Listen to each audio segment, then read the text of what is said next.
I'm Dan Moss. I'm here to break down the unswing drills and give you some tips and tricks on how you can make the most dramatic improvement in your golf swing. First of all, let's start at the quick start drill. Holding the club as you normally would as a right-handed golfer, getting to a full finish. Noticing what it feels like to be completely loaded up on the left side. Additionally, when you're loaded up, hold that for 3 seconds. Notice how you're turned to the target and work your way backwards, getting to the top. Get a sense for what that feels like now getting to the top and what it takes to not sway off the ball. A big problem that most golfers have.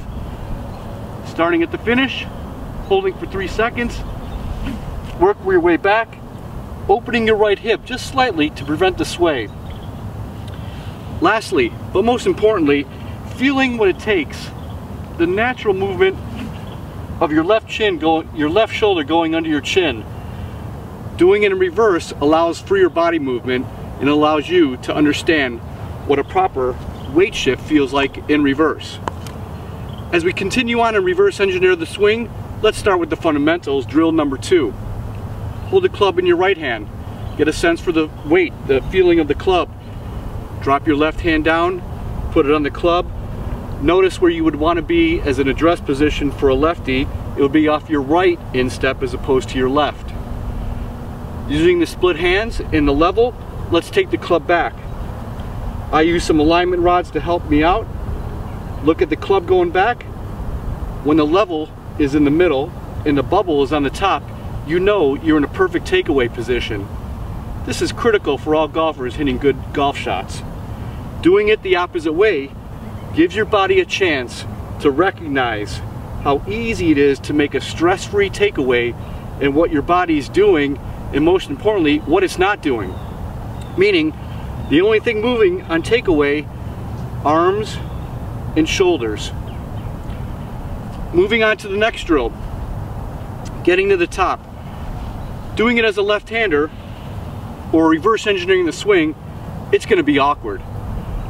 Starting from this toe-up position or the takeaway, just watch how your hands would naturally get to the top, and you may notice that your right elbow is going to be bent. Stretch that out and get a sense for the feeling of the weight inside your left foot. This is a crucial drill in terms of stretching your core and really getting your body in a position where you could then trigger the downswing. Really get a handle on yourself in terms of what's going on, your senses in your body. It's a critical drill for you to stretch your core in ways that you've never done it before. Key aspect of unswing, rhythm, tempo. Doing it the opposite way, and in this case we're going to trigger the downswing. We're going to do it in a way that helps you really understand that the lower body initiates the downswing. We're driving our back knee into the ball, or actually where the divot would be in front of the ball. So remember, our ball position is just off our right instep. We're getting to the top. We're going to count to 3 and really stretch this arm out and be in a good spot here. We're going to notice our weight inside our left foot, and then we're just going to trigger the downswing by starting with our back knee driving to the ball. Do this over and over until you really get comfortable with the proper weight shift in reverse, starting the downswing with the back knee driving to the ball. It's going to be awkward at first.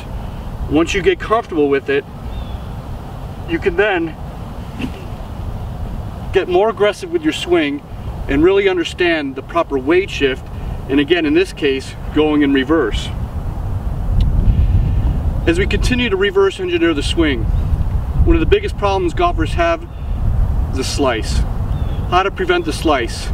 In this case, what we're learning in a dramatic way is how the lower hand actually drives through the ball, down and through the ball, and proper release of the club head.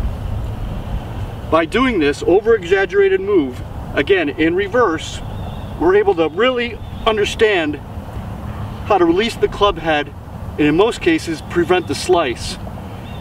By doing this stretch move over and over again, you're going to be able to stretch your body out.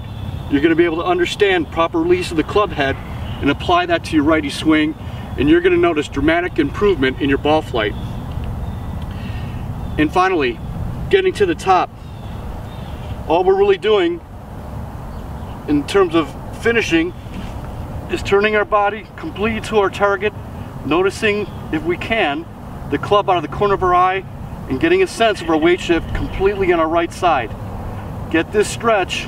It's going to be tough at first, but the more you do it, the more your body is going to get loosened up, and you're going to get ready to make some quality golf swings. Finishing where we start is the final drill. If we start at this new finished position, hold it, 1, 2, 3, work our way backwards. Once again, we're recognizing a new weight shift in our body. New senses are waking up. We're reverse engineering our swing, and we're applying these new feelings to our right-handed swing.